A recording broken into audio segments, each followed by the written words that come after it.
도가가 바로 이렇게 사람을 한번 믿어보자 라는 큰 전제에서 출발한 사람들이다, 철학자들이다. 그리고 육아와는 다른 맥락에서 자기들의 이제 철학 체계를 세웠다. 얘로 자꾸 이게 규정되다 보니까, 제약되다 보니까 오히려 거기에 얽매인다는 얘기예요. 따라서 그러지 말라. 그걸 떠나서 생각해보자 라는 게 도가의 기본적인 설정입니다.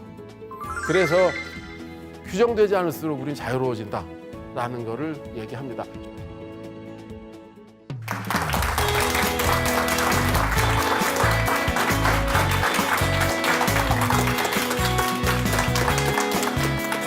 안녕하세요. 저 충북대 철학과의 정세근입니다. 생긴 건 못생겨도 말은 재밌게 합니다.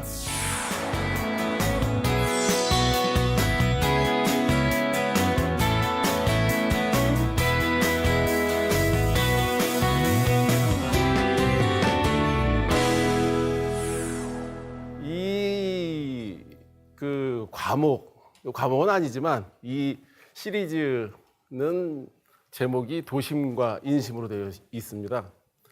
그런데 저번에 육아 쪽을 했다고 합니다. 그래서 이제 도가 쪽을 이제 저한테 이제 맡긴 것 같습니다. 도가 쪽은 저도 열심히 공부는 했습니다. 성과는 없어도. 그리고 도가를 잘 설명하는 데는 자신 있습니다. 이렇게 얘기하니까 사람들이 오만하다 그러는데 아닙니다. 열심히 공부했다는 고백입니다.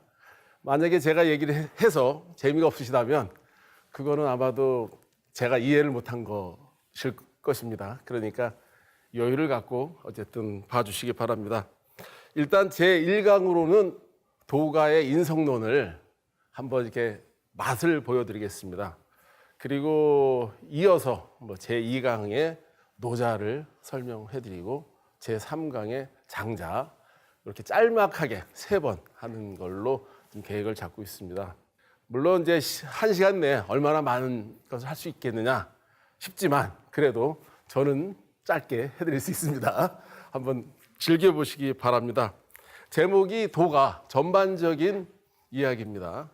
흔히들 동양의 사상 하면 유도, 불을 이야기합니다. 그러나 아시다시피 이 시절만 하더라도 불교가 들어오기 전입니다. 그러니까 헷갈리지 마십시오. 그리고 유가와 도가 정도가 상당히 싸움을 하던 시대입니다. 만약에 하나 더 꼽으라면 오히려 묵가라는 집단이 있습니다. 철저하게 자기 희생하고 노동을 중시하는 그런 사람들이 있습니다.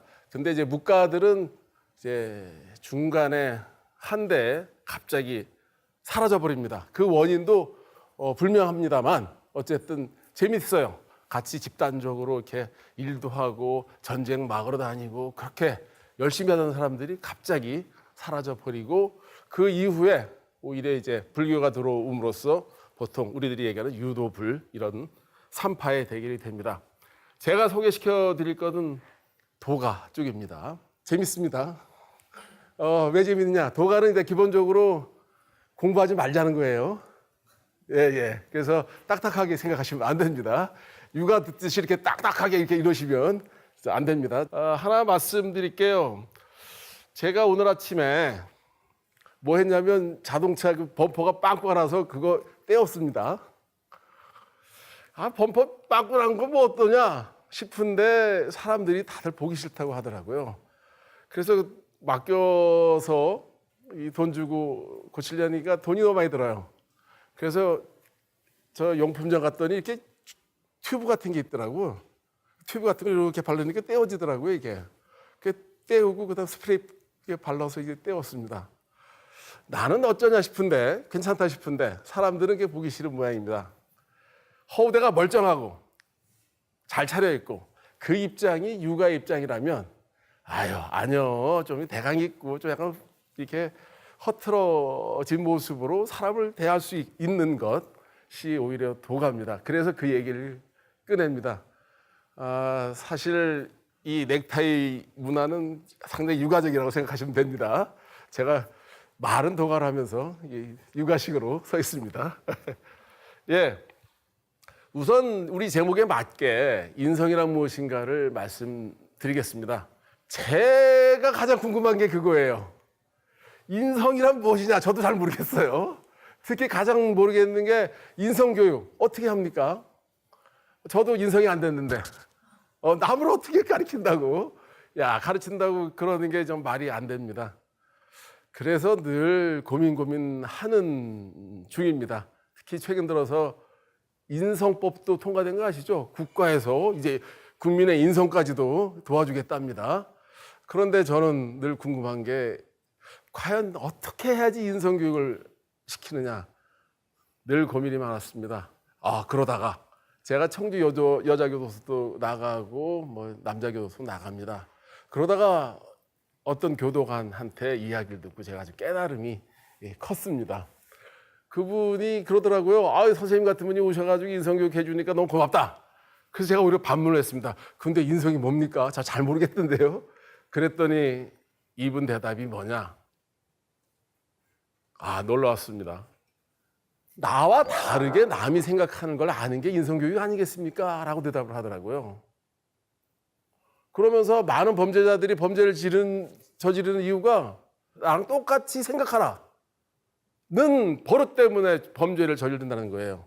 내가 이만큼 해줬는데 왜 너는 안 해주니? 라는 것에 화가 나서 나는 사랑하는데 너는 왜 나 사랑 안 해? 이런 것 때문에. 그래서 생각의 다양함만 알더라도 인성교육은 됩니다.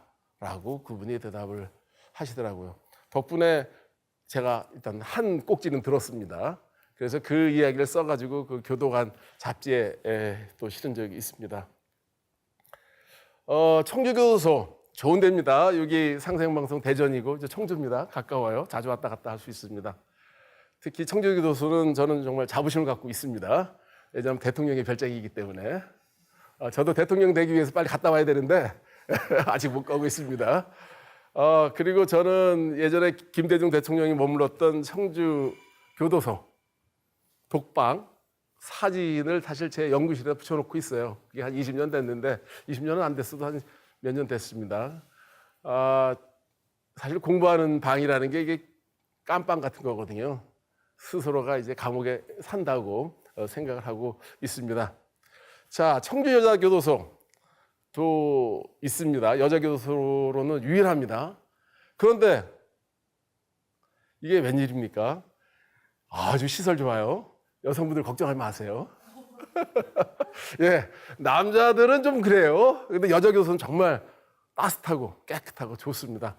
그래서 처음에 교도소 강의 나갈 때 많은 분들이 남자 교도소는 좀 꺼려서 여자 교도소를 먼저 나가서 이제 뭐라고 하나요? 마음을 열고 이렇게 접근하라고 해서 나갔었는데 저 의외로 놀랐어요. 무슨 죄가 가장 많을 것 같습니까? 사기? 저는 강의 끝나고 나서 그분들이 출소해서 좀 봅시다 그래서 봅시다 찾아오세요 그랬는데 교도관 분들에게 들어봤더니 살인이 가장 많다고 합니다. 저도 놀랐어요. 다리가 후들후들 대더라고.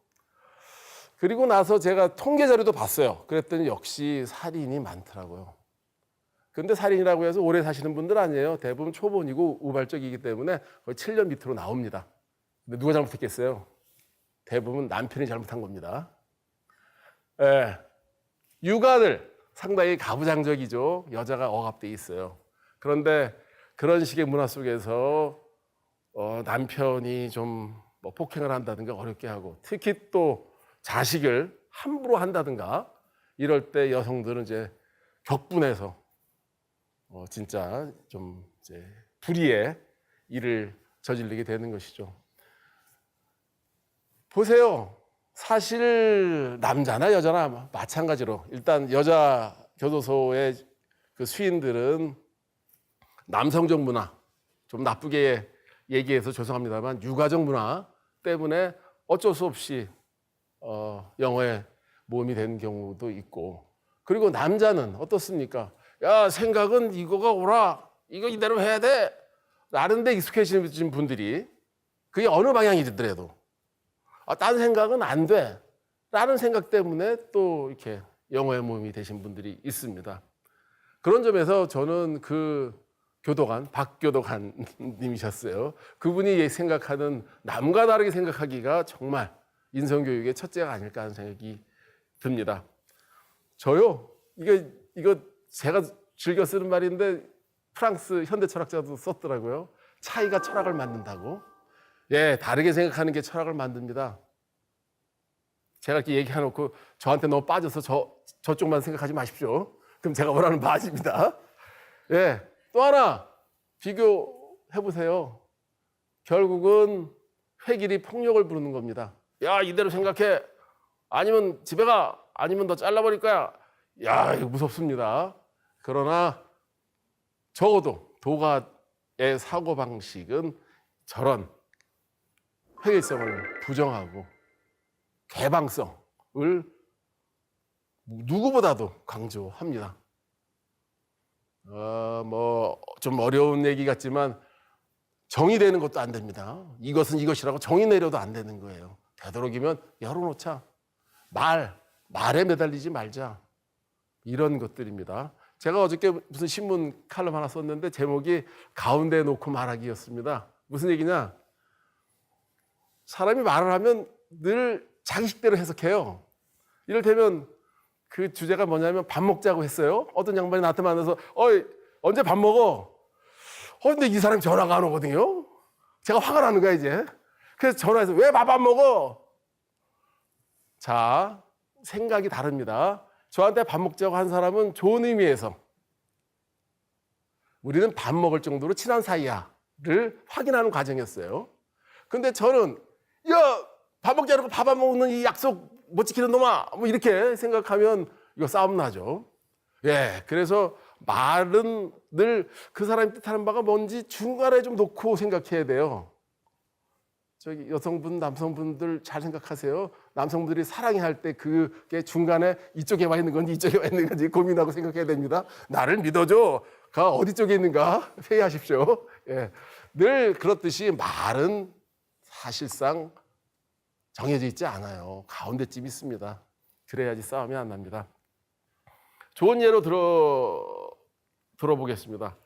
저는 그 얼쇼리스라는 사람이 희망의 인문학이라는 책을 써서 결국은 저게 뭐였냐면 이제 미국에서 교도소 강의를 인문학 강의를 하기 시작했어요.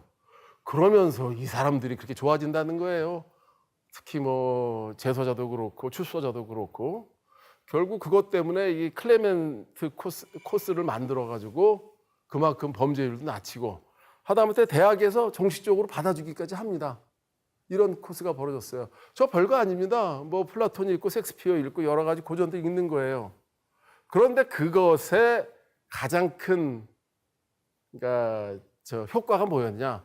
역시 지금 생각해 보니까 그분들이 이 문학을 보면서 이 생각의 다양함을 깨닫고 다르게 생각할 줄 알고 또 남을 이해할 줄 알고 또 다른 경험도 존중하고 하면서 범죄율이 줄지 않았을까 하는 생각이 듭니다. 저 얼쇼리스 저는 맨 처음에 그냥 단순히 사회적으로 성공한 그러니까 실천이 성공한 정도로 생각했더니 아주 깊은 생각이 있더라고요. 책을 읽어보면 그런 느낌이 납니다. 자, 이렇게 전반적인 이야기를 끌고 넘어갑니다. 성선성악 우리들 다 많이 합니다. 성선이에요? 성악이에요? 예, 여러분들 괴롭히지 않겠습니다. 예. 그리고 사실 생각해 보세요. 나 혼자 있으면 선행악해요. 모를 일이에요. 필요도 없어요. 그런데도 저걸 갖고 저렇게 사람을 괴롭힙니다. 무슨 얘기냐? 본성이라는 것이 뭐냐라는 저 질문에는 여러 가지 맥락이 있겠고 그리고 그 목적이 있을 겁니다. 그러나 가장 원초적으로 나 혼자 있을 때 나는 선한가 악한가 그게 무의미하거든요. 그런 점에서 우리는 잘 생각해야 합니다. 성선과 성악이라는 것도 기본적으로 사회적인 물음이라는 것을 생각해 볼 필요가 있습니다. 그래서 결국은 타인을 상징할 수밖에 없는데 성선과 성악의 사회적 역할이 무엇일까요? 한번 고민해 봅시다. 저는 간단하게 얘기합니다. 자, 성선을 믿으면 뭐를 많이 져야 될까요? 예, 성선을 믿으면 기본적으로 학교를 많이 짓게 되죠. 왜? 쟤는 착한 애야. 열심히 가르치면 훌륭한 사람 될 수 있을 거야. 이 방향으로 나간다면 성악은 기본적으로 이제 감옥을 많이 짓게 하는 것이죠. 왜? 처벌해야 되니까. 이것들 막 때려야지요. 가둬야죠.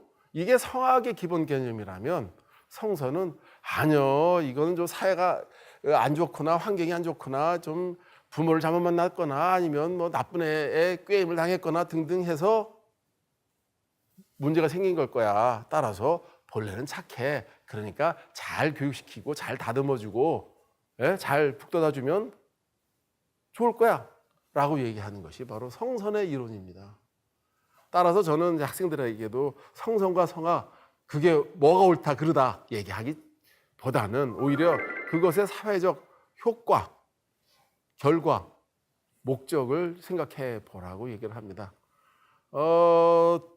분명한 역사적 결과로 바로 성악을 주장하던 순자요, 성선을 주장하던 맹자 말고 순자의 제자가 바로 법가의 창시자인 한비자입니다. 제자예요, 바로.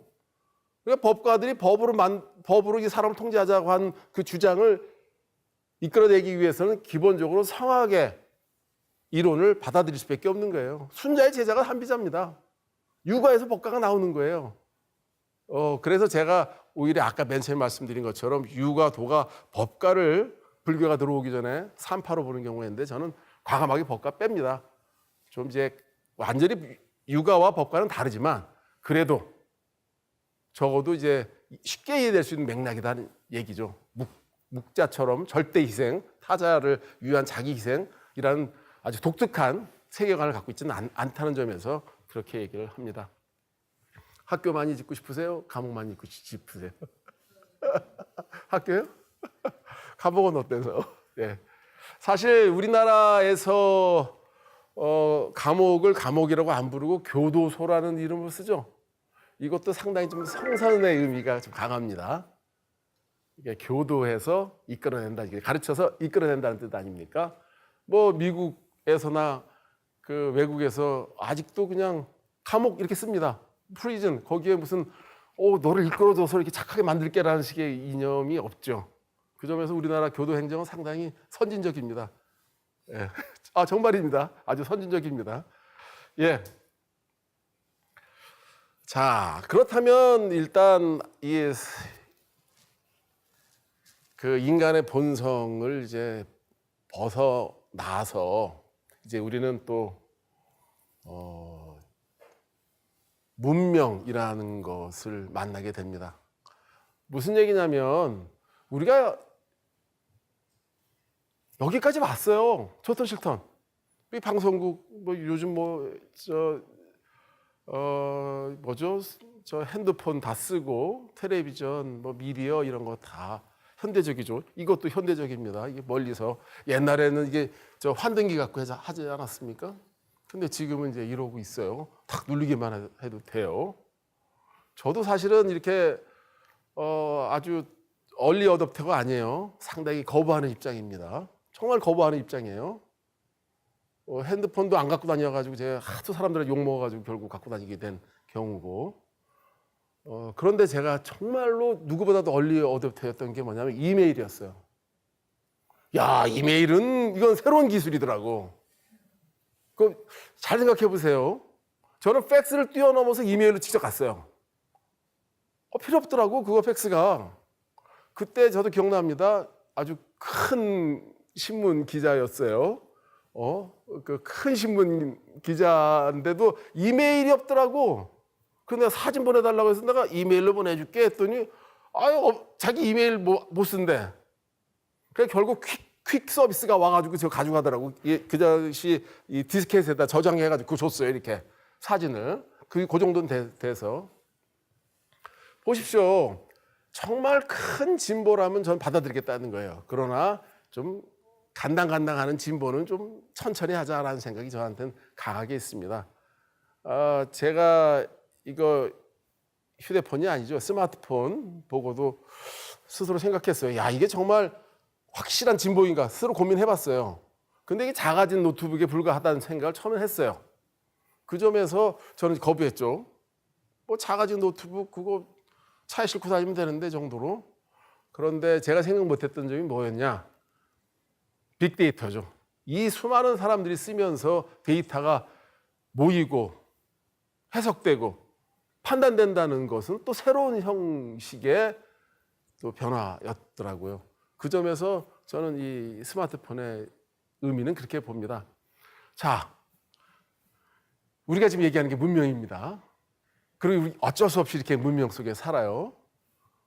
자, 그런데 우리가 어떻게 살아야 할까요? 결국 우리는 사회 속에 살고 문명의 지배를 받습니다. 그렇다면은 이 인간들끼리는 어떻게 관계를 맺어야 할까요? 그게 바로 예입니다.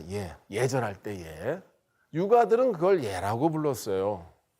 그리고 그것을 훨씬 법보다 상위에 놓은 개념으로 설정을 했습니다. 뭐 어렵게 썼지만 프로토콜 같은 거예요. 저것이 깨지면 안 되는 거예요. 예 어렵게 생각하지 마십시오. 제가 여기 인사를 했습니다. 상대방이 예 똑같이 인사를 해요. 좋습니다. 악수를 해요. 악수 같이 해. 이건 일단 싸우지 말자는 거예요. 어렵게 생각하지 마세요. 내가 이렇게 인사를 했어? 이랬어? 이게 이제 싸움 나는 겁니다. 서로 관계 맺기를 하기 전에 이게 보는 거예요. 이게 제가 문명의 프로토콜이라고 했을 때 이거 깨면 큰일 난다는 얘기 아닙니까? 안녕하세요 했더니 갑자기 너 잘났다 이렇게 나와요. 싸움 하자는 얘기 아닙니까? 그런 점에서 예는 관계 설정입니다. 저는 그래서 예를 설명할 때 관계의 미학이라는 말도 씁니다. 감정을 조절하는 거예요. 아무리 원수래도 아무리 나쁘더라도 그 상갓집 가서 인사하지 않습니까? 인사하면 그쪽에서 야 그래도 너랑 나랑 얼굴 볼 일은 아니지만 정말 이런 때까지 와줬구나 고맙다고 인사를 서로 하고 그러면서 감정 조절을 하는 거예요. 또 어떻게 또 보기도 싫지만 그래도 고맙습니다 라고 또 이제 편지 보내고 그러면서 조금이라도 관계 개선을 해보려고 노력을 할 수도 있고 그렇습니다. 따라서 유가들이 얘기하는 주로 유가들이 얘기했죠. 저것은 오늘날의 개념으로 얘기한다면 확실하게 법입니다. 법. 어렵게 생각하지 마세요. 그래서 예법이라고 말을 써도 됩니다. 하다못해 뭐 조선시대에도 예조가 있지 않습니까? 얼마나 중요하면 예조가 필요할까 생각을 해보십시오. 물론 계급적으로는 예는 경대부사 귀족들 양반들이고 그다음 형은 평민들 민들 이렇게 나눠지긴 했지만 어쨌든 이게 중요하다는 얘기입니다. 그런데 여기서 도가의 생각은 뭐냐? 저런 예를 버리라는 얘기예요. 왜? 예로 자꾸 이게 규정되다 보니까 제약되다 보니까 오히려 거기에 얽매인다는 얘기예요. 따라서 그러지 말라. 그걸 떠나서 생각해보자 라는 게 도가의 기본적인 설정입니다. 그래서 규정되지 않을수록 우리는 자유로워진다 라는 거를 얘기합니다. 쉽게 생각해보세요. 우리 꼬맹이들 얘 모르잖아요. 그렇다고 얘가 예절없다고 팹니까? 아니죠. 귀엽잖아. 그리고 또 얘를 또 어떻게 길러야 할까? 애들 저 크면 다 알아. 그냥 괜히 걔네들한테 뭐 기르지 마. 괜히 가르치지 마. 라는 입장이 있을 수 있는 것이죠. 제사 지낼 때 애들 엉망이잖아요. 그렇다고 거기서 때려요? 아니지 않습니까? 조상님들도 좋아하실 거요. 이렇게 하고 내버려 두지 않습니까? 그러면서 걔네들도 알게 모르게끔 이제 예절을 배운다라는 생각이 있는 것이죠. 자, 그런데 여기서 자연이란 무엇이냐를 다시 한번 물어야 합니다. 너무 엄격하지 마십시오. 이때 자연은 형용사로서의 자연입니다. 자연스러움을 얘기하는 겁니다. 다시 말씀드리겠지만 이 자연은 야생이 아니에요. 야생으로 생각하시면 문제가 됩니다. 제가 얼마 전에 야생에서 낮잠을 잤습니다. 30분밖에 안 잤는데 모기 물리고 벌레 물리고 엉망이 되더라고. 반바지 입고 있었더니. 게다가 야생은 왜 이렇게 시끄러워? 새 울지 저 딱따구리 따다다닥 끄대지 별의별 소리가 납니다. 쓰르남이 울지 엉망이더라고. 새 소리 정말 크고. 여기서 분명히 말씀드리고 싶은 게 마치 도가들이 얘기하는 자연이, 제가 아까 앞에 문명과 자연 해서 대비시켰다고 해서 그 자연이 마치 문명에 대비되는 야생 또는 야만, 원초 이런 생각을 하시면 안 된다는 얘기입니다. 여기서는 자연스러움을 얘기하는 거예요. 자연은 얼마나 위험합니까? 투쟁하지, 서로 잡아먹지, 얼마나 무식합니까? 그런데 여기서의 자연은, 특히 도가들이 얘기하는 자연은 자연스러움이라는 형용사란 얘기예요. 이걸 헷갈리면 안 됩니다. 이거를 나중에 기회가 되면 이 얘기가 되겠지만 루소도 자연으로 돌아가자라는 얘기를 하면서 내가 돌아가자는 얘기가 자연이 야만으로 돌아가자는 얘기 아니야라고 변명을 합니다. 물론 그 당시 지식인들이 야, 너 자연으로 돌아가면 어떻게 살라고 그래? 자연으로 돌아가면 금방 죽어. 사실상 우리 자연으로 돌아가서 살기가 쉬운 게 아닙니다. 저도 해봤어요. 하루 종일 먹으려고 시간 다 가요. 예, 정말이에요. 다 그 밥 한 번 먹는 게 하루 다 가. 그리고 야생동물도 요즘 멧돼지도 많고, 무서워요. 예. 야, 이게 살아날 수 있을까? 이런 생각이 듭니다. 미국 프로그램 중에서 빨가벗고 야생에 가서 살기, 버티기. 보십시오. 이틀만이라도 다 콜록콜록 떼지. 온몸 다 그냥 벌레 물리지. 이게 사실은 자연이 아니란 얘기예요. 그거가. 헷갈리면 안 됩니다. 물론 저는 이런 식의 자연의 개념을 루소가 뺏겼다고 좀 확신하고 있습니다. 정말이에요. 라틴어 번역판이 있었고 그래서 분명히 차용을 했는데 싹 빼버렸어. 제가 그래서 그거에 관한 글을 쓰고 있습니다. 근데 증거가 안 나와서 대화를 시켜가지고 어떻게 노자가 이기게끔 루소보다 지금 하고 있습니다. 자, 노자에 나오는 구절입니다. 잘 보십시오. 사람은 땅을 본받고 땅은 하늘을 본받고 하늘은 도를 본받고 거기서 도는 자연스러움을 본받는다라는 구절이 있어요. 이건 뭐냐? 자연스러움이라는 게 최고의 가치인 거예요. 자, 그건 야생이 아닙니다. 도가 야생을 본받는다 아니에요. 도가 투쟁을 본받는다 아니에요. 도가 살 수 없는 그런 식의 공간을 본받는다 그게 아닙니다. 자연스러움, 내 속에 있는 자연스러움을 본받는다는 뜻이라는 것을 일단 전제를 합니다. 말이 좀 어려운 것 같지만 멋있어요. 그래도 좀 재밌습니다. 이게 무슨 얘기냐? 흔히들 자연 하면 곳으로서의 자연을 자꾸 생각합니다. 저기 계룡산, 여기 계족산, 지리산, 여기 자꾸 산만 얘기해. 좋아요. 동해 바다, 서해 바다 좋습니다. 여기 갑천, 무심천, 한강. 이게 자꾸 곳으로 생각하면 안 된다는 얘기예요. 그것은 뜻입니다. 지금 얘기한 대로 무엇이 자연스러운가? 물이 아래로 흐르듯이 동서남북이 바뀌지 않듯이 추나 추동이 순서대로 바뀌듯이 그게 바로 뜻으로서의 자연입니다. 그리고 자꾸 것으로 봐요. 물건, 돌, 아니면 강아지. 것으로 보지 말라는 얘기죠. 그것이 갖고 있는 정말 아름다운 모습들. 수석도 모으잖아요. 강아지도 예쁜 강아지 있잖아요. 귀여운 강아지. 그것을 표현하기 위해서 이렇게 썼습니다. 뜻과 멋으로서의 자연을 자연으로 받아주시기 바랍니다. 그 자연스러움으로 받아주시기 바랍니다. 여기 다들 멋쟁이시네. 예. 그리고 나도 내 삶에 뜻이 있어. 이렇게 살 거야. 라는 뜻이 있어. 그게 가장 나에게 자연스러운 것이라면 난 저 소극적이고 저 말하기 싫어. 그러면 그렇게 안 사는 거고. 그리고 자기가 침잠해서 자기의 내면 세계와 함께 살 수 있는 거고. 아니요, 나는 코미디언이 좋아. 막 웃기는 게 좋아. 그러면 그거 뜻대로 사는 것이죠. 그게 바로 뜻입니다.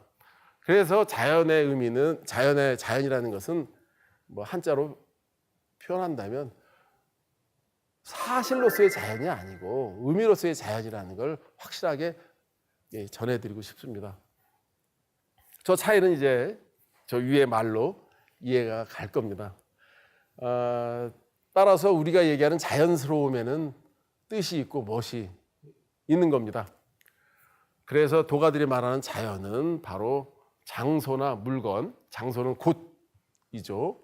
물건, 것이 아니고 오히려 자연스러움이라는 얘기입니다. 따라서 자연을 배울수록 우리는 뜻이 깊어지고 또는 뜻을 얻고 그리고 멋을 부리는, 멋이 생기는 그런 자연이어야 할 겁니다. 많은 사람들이 자연을 설명할 때 너무 이렇게 고식적으로 이렇게 굳어 있는 자연 또는 야생 이런 식으로 해석하기 때문에 이 도가들이 마치 무슨 저 야만으로 돌아가자를 주장하는 것처럼 생각하는데 저는 아니라고 봅니다. 한 걸음 더 나가겠습니다. 이 주장 갖고는 약간 학계에서도 논쟁거리가 될 수 있어요. 그런데 제가 이거 발표하고 나서는 제가 전화까지 받을 정도로 감탄했다라는 전공자들의 얘기도 있었고 어떤 사람들은 그거 좀 이렇게 나누는 거 좀 그렇지 않냐? 뭐 이런 얘기도 하고 그럽니다. 그러나 일단 제가 구도를 말씀드립니다. 뭐냐? 흔히들 도가라고 하면 무의자연을 얘기해요. 그건 교과서에도 나와요. 그냥 무의자연 하고 대강 넘어가려고 그래요. 때로는 또 무의자연 하니까 무의도식을 생각합니다. 무의도식 밥만 먹고 아무것도 안 하는. 당연히 무의라는 말이 좋은 뜻이겠어요? 나쁜 뜻이겠어요? 도가한테는 좋지만 당연히 육아들한테는 나쁜 뜻이죠. 그러니까 육아적 입장에서는 무의도식으로 생각하는 것이고 도가 입장에서는 무의자연에서 좋게 생각하는 겁니다. 저도 아직 기억납니다. 경상도 어디 고택에 갔더니 자기 당호를 유의당으로 써 있더라고요. 무의당이 아니라 여기 무의가 아니라 유의당. 무의는 뭔가 하지 말자는 것이죠. 유의는 뭔가 하자는 것이죠. 육아적 입장에서는 뭔가 하자는 입장에서 유의라고 쓰는 겁니다. 저는 그 당어를 보면서 한참 웃었습니다. 대단한 육아시구나. 뭔가를 해야 된다. 이 땅에 태어나서. 그게 육아들의 입장이라면 자꾸 뭘 하면 괴로워. 제발 뭘 하려고 하지 마. 일부러 하려 들지 마. 라는 게 기본적으로 도가의 입장인 것입니다. 그러고 보니까 제가 그 강유이라는 사람 있죠. 캉여웨이라고 무술정변 때 실패한 사람이 있습니다. 그 사람 이름도 유이입니다. 무유가 아니고. 그만큼 육아와 대척점에 있는 게 바로 이제 도가의 생각입니다. 자, 무의. 저게 무슨 뜻이겠습니까? 일부러 뭘 하려고 들지 말라는 뜻이에요. 아까 말씀드린 대로 그냥 자연스럽게. 따라서 이 두 개념들은 혼동되고 뒤섞입니다. 그런데 뭘 하지 말라는 거는 누구한테 뭘 하지 않아야 합니까? 결국은 남이 우선이에요. 무슨 얘기냐면 우리는 늘 남에게 뭘 시켜요. 잘 시키죠. 물 떠와라, 일해라, 커피 타와라, 이렇게 자꾸 시켜요. 그리고 시킴으로써 뭔가 큰 일을 이룰 수 있다고 생각을 합니다. 그런데 그 당하는 사람 입장에서 보면 어떻습니까? 괴롭잖아. 그거 왜 시켜? 아니거든요. 저도 학교에서 엉뚱하게 이제 좀 보직을 해봤는데 밑에 사람을 무조건 믿어주면 정말 잘하더라고. 정말 믿어주면 잘해요. 이래라 저래라 하면 좀 탈이 날 수가 있어요. 그리고 일을 못하더라고. 매번 능동적으로 못하고 그냥 매어있죠, 저한테. 그래서 한 친구 아직도 기억이 납니다. 잘하더라고, 똑똑하고. 그래서 다 알아 사라고. 그리고 제가 지위가 만약에 계장이었다면 그 사람은 이제 대리였다면 내가 거꾸로 아이 과장님 이렇게 올려서 불려줬어요. 그랬더니 아이 그냥 또 이제 민망하지만 즐거워가지고 그렇게 일을 했던 적이 기억납니다. 정말 잘하더라고요. 그렇게. 다만 딱 한 번 저한테 혼난 적이 있어요. 뭐냐면 보고를 안 했어. 다 하라서 하는데 알고는 제가 있어야 될 거 아니에요. 저도 윗사람이 있는데 윗사람이 물어서 이게 뭔 일이야 하면 내가 모른다. 그럼 큰일 나는 거 아니에요. 그래서 그건 아니다.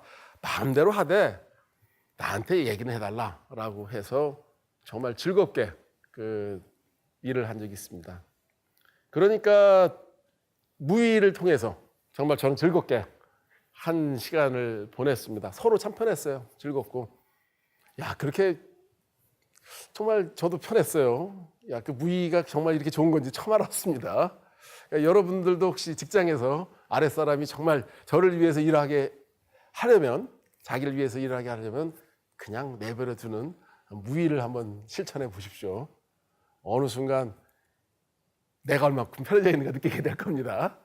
그래서 저는 일단 무의와 자연을 형식적으로 좀 나눠서 무의는 남에게 뭐라고 하지 마라 라고 생각을 합니다. 그거 참아야 돼요. 정말 참아야 됩니다. 그 시어머니가 며느리한테 뭐라고 하는 순간부터 이제 어려워지기 시작합니다. 예? 집이 무슨 뭐 쓰레기통이든 뭐 신경 쓰지 마십시오. 내버려둬야 합니다. 그럼 괜찮은데 이제 뭐라고 하는 순간 이제 의가 나가기 시작합니다. 부부 사이도 마찬가지입니다. 그 예전에 무슨 영화 보니까 칫솔 짜는 거 갖고 이제 부부싸움이 시작되더라고. 예. 그냥 내버려두면 되는데 불편해도 아니면 따로따로 쓰든지 이제 건들면서 이제 일이 벌어지는 겁니다. 제 행위의 정말 많은 부분이 안타깝게도 남을 어쩌고자 하는 것에 있습니다. 잘 생각해 보세요. 제 행위의 정말 반 이상이 남을 어쩌고자 하는 데 있어요.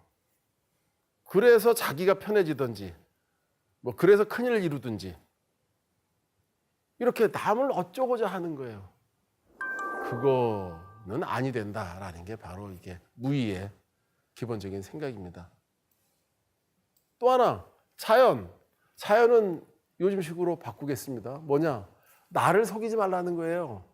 여러분의 소리를 잘 들어보십시오. 내가 원하는 게 뭔지.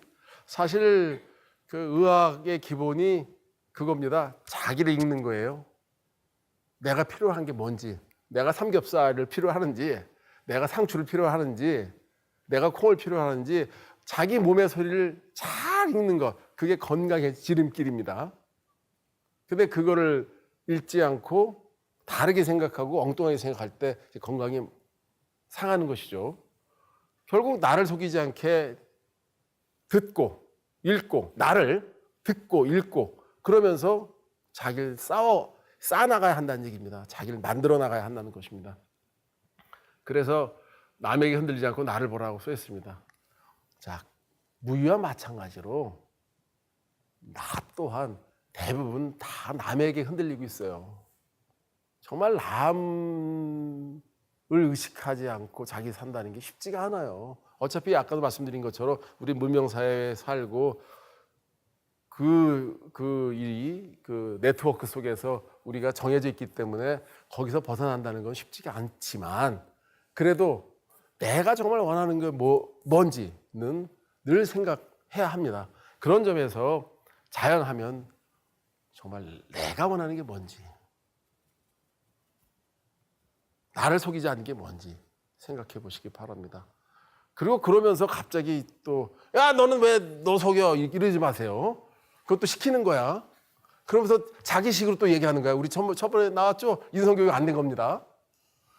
나는 가만히 내 자연을 봤더니 내 자연이 삼겹살이야. 예, 너도 삼겹살 왜 안 먹어? 이렇게 나오면 이제 싸움 납니다. 아시다시피 제3국에서 노동자 왔을 때 가장 싸움이 많이 났던 게 그거 아닙니까? 오늘 회식해 삼겹살에 소주 이게 있다가 무슬림들 아닙니까? 돼지고기 안 먹지, 술 안 먹지, 왜 안 처먹어? 그래놓고 싸우고 그 기본 아닙니까? 그러니까 자기한테 원하는 것이 있고 그다음 또 남은 또 남대로 자연스러운 게 있는 겁니다. 그런데 그거 얘기하지 말고, 그러니까 괜히 이게 싸우지 말고 잘 들어보라는 얘기입니다. 저도 서생일에서 주제에 좀 충실한 편입니다. 인심과 도심, 여기 써 있습니다. 여기 인심과 도심. 도심이 먼저네요. 잘못했습니다. 이게. 예. 잘 생각해 보세요. 여기서 얘기하는 도심이라는 거는 이상적인 마음이에요. 훌륭한 마음이에요. 인심이라는 건 뭐겠습니까? 좀 싸가지 없는 마음, 욕심이 껴있는 마음, 욕심이 껴있는 마음, 인간의 마음이에요. 인간의 마음은 위태위태할 수밖에 없다. 그러나 진리의 마음은 정말 보편적이고 항구적이어서 이거야말로 저 흠잡을 데 없다.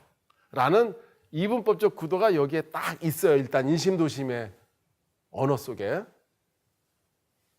그런데 그래서 제가 얘기한 게 뭡니까? 인심은 인간의 욕심이라면 도심은 인간의 도덕이다. 결국 도덕군자가 도심을 신창하는 것이고 저 같은 사람이 인심 속에 살다 죽습니다. 그런데 저 말의 어원을 보시면 또 약간 더 다른 생각을 하실 거예요. 뭐냐? 인심은 서경에 나오는 표현입니다. 인심은 위태하고 도심은 희미하나 오직 정이라요. 뭐 이게 일반적으로 하는 번역입니다. 좀 어렵습니다만 진실로 그 중을 잡으리라. 어렵게 생각하지 마십시오. 이 원문에 나오는 얘기는 뭐냐? 인심은 이게 욕심에 자꾸 끌려다녀 위태위태해. 도심은 또 잘 안 드러나. 이게 뭐가 진리인지 잘 안 드러나. 참 두 개가 다 어려워. 그러나 이 두 개를 놓칠 수는 없어. 따라서 아주 진실되게 정밀하게 그것만 쫓으면 뭔가 어둠이 있으리라 라고 하면서 그 어둠을 잘 보십시오. 중요해요. 인심도 아니고 도심도 아니에요. 실상 유학 쪽에서는 늘 저 도심을 잡으려고 노력을 합니다. 근데 인심 없이 도심이 생겨요? 또 안 생겨요. 두 개가 같이 있어야 되는 거예요. 중이라는 얘기가 중요하다는 얘기예요.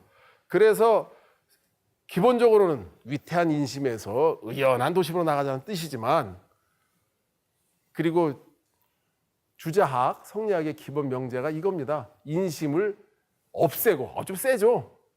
그리고 도심을 세우자, 일으키자, 이겁니다. 저 표현을 거인욕을 알인욕, 이게 우리나라에서 조선조에서 많이 썼는데 쉽게 써도 돼요. 없애라, 이게 제거하고 그 다음 천리를 존립하라. 이거가 주자학적 용어예요. 그러나 도가의 생각은 어떠냐? 인심이고 도심이라는 거예요. 도심이 달리 나와? 아니지. 인심에서 나오지. 라는 게 바로 도가의 생각입니다. 인심이고 도심이다. 라는 뜻이죠. 이건 뭐냐? 인심 속에선 욕심, 나쁜 것도 있지만 천심도 있는 거예요. 좋은 마음도 있는 거예요. 바로 그것을 긍정하지 않으면 인간 사회는 엉망이 된다라는 게 바로 도가의 기본 생각입니다. 그래서 천심이야말로 순수한 선이라 표현은 좀 그렇지만 어쨌든 가장 좋은 상태다라고 생각하는 것이 도가라는 거 대전제로 말씀을 드립니다. 그런 점에서 아까 말씀드린 성선, 성악으로 얘기한다면 이 도가야말로 진정 인간을 믿은 성선론자들입니다. 최초의 성선이라고 해도 좋습니다. 맹자보다 빠르니까, 노자가 훨씬 빠르니까. 인심 믿어보자 이겁니다. 루소도 주위에 있는 지식인들이 자꾸 따지니까 자연으로 돌아가, 이거 아까 말씀드린 대로 야마 아니라고 얘기를 했습니다. 그러면서도 변명하는 구절이 어떤 구절이 나오냐면 원시 상태의 싸움할 때 한쪽이 죽을 정도로 안 싸운다는 거예요. 가만히 생각해 보세요. 그 사자들끼리 싸우거나 아니면 멧돼지끼리 싸우거나 노루들끼리 싸울 때 한번 해봐. 그러다가 깨갱하고 도망가잖아. 강하게 부딪혔다는 누군가 죽는다는 걸 알기 때문에. 알죠? 어렸을 때 보세요. 어렸을 때도 괜히 싸움하다가 이러다가 코피 터지면 에 하고 끝나잖아요. 서로 죽을 때까지 안 가요. 죽을 때까지 가는 건 뭡니까? 인간이에요. 이 총 들고 끝장을 보자는 얘기 아닙니까? 이건 정말 그건 오히려 인심이 아니죠. 천심을 가지지 않은 거예요. 어영부영 한번 해보고 아이씨 졌네. 아이씨 물러서 아이 더러워. 너 가져. 그 딴 데 떠난다든가. 이게 오히려 그 맹수들에게도 자연스러운 일이고 인간에게 자연스러운 일인데 오로지 명예 그래 총으로 한번 끝장을 보자 말이야. 이런 식의 것이 자연이 아니라는 것이죠. 그런 점에서 철저하게 도가들은 이제 인심, 천심, 이때 천은 아시다시피 자연을 뜻합니다. 인과 천은 어렵게 생각하지 마세요. 인은 인공이고 천은 자연이에요.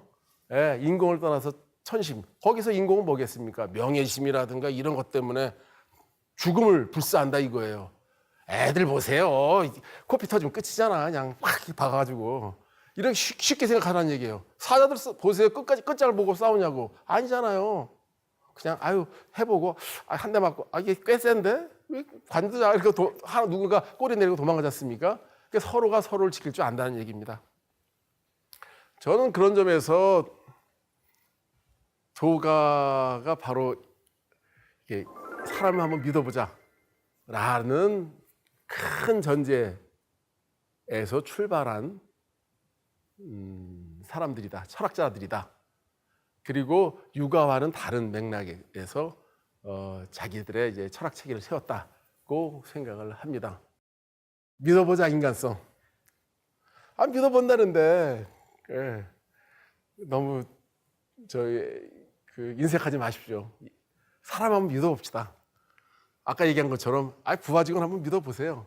자꾸 시키지 마세요. 잘할 때까지 기다려 봅시다. 저는 젊은 학생들한테 그렇게 얘기를 해요. 니네들 조카들 때려야지 잘 큰다고 생각하냐? 아니면 내버려두면 잘 큰다고 생각하냐? 애들 내버려두면 잘 크죠? 라면 도가 쪽입니다. 아닙니다. 일단 때리고 봐야죠. 라고 하면 이제 육아 쪽으로 바뀌는 겁니다. 잘 때리신다고? 예. 저도 애를 많이 좀 때려봤지만 과연 그게 의미가 있었을까 싶어요. 어느 세월 보면 또 다들 깨닫고 잘 지냈는데 왜 그랬나 싶어요. 아이를 기를 때 맴매를 해야 하나? 제가 맴매가 저기 사전에 나오나 찾아봤어요. 오늘 아침에. 그랬더니 맴매가 국어사전에 나오더라고. 맞아요. 맴매가 나오더라고요. 저도 깜짝 놀랐어요. 맴매가 나오더라고요. 맴매를 해야 한다고 생각하시면 육아 쪽입니다. 맴매 하지 않아도 잘 커. 그럼 이제 도가 쪽이라고 생각하시면 됩니다. 자, 오늘 우리를 이제 반성해 봅니다. 우리는 과연 정말 어떤 제도에 의해서 이만큼 됐는지 아니면 제도보다는 내 속의 인간성이 이제 이렇게 드러나서 오늘의 내가 됐는지 참 잘 생각해 보시기 바랍니다. 만약에 제도보다는 본성 쪽을 믿으신다면, 선택하신다면 도가 쪽으로 기우시는 겁니다. 그래서 제 책 제목이 제도와 본성이라는 논쟁적인 제목도 있습니다. 저는 이제 도가 쪽이니까 이쪽 제도보다는 본성 쪽을 강조한 사람들 그리고 그들의 논쟁들에 대해서 이야기한 건데 바로 그런 점들 생각해 보시기 바랍니다. 마지막으로 우리 인간의 본성이라는 게 또는 만물의 본성이라는 게 얼마나 위대한가 한번 생각해 보십시오. 아무리 과학기술이 발전했어도 개미의 본성을 우리가 창조해낼 수 있습니까? 꽃 한 송이 피울 수 있어요? 없어요. 정말 그들이 갖고 있는 본성이 진짜 이 세계를 아름답게 만들고 여기까지 이끌어온 거예요. 그 중에는 실례지만 저도 낍니다. 인간도 끼죠. 그러나 아까 말씀드린 대로 개미, 꽃 그것들이 갖고 있는 본성 이 실현됨으로써 이 세계가 이렇게 이루어졌다는 거 다시 한번 말씀을 드립니다. 그건 믿으시면 이제 도갑니다. 예, 고맙습니다.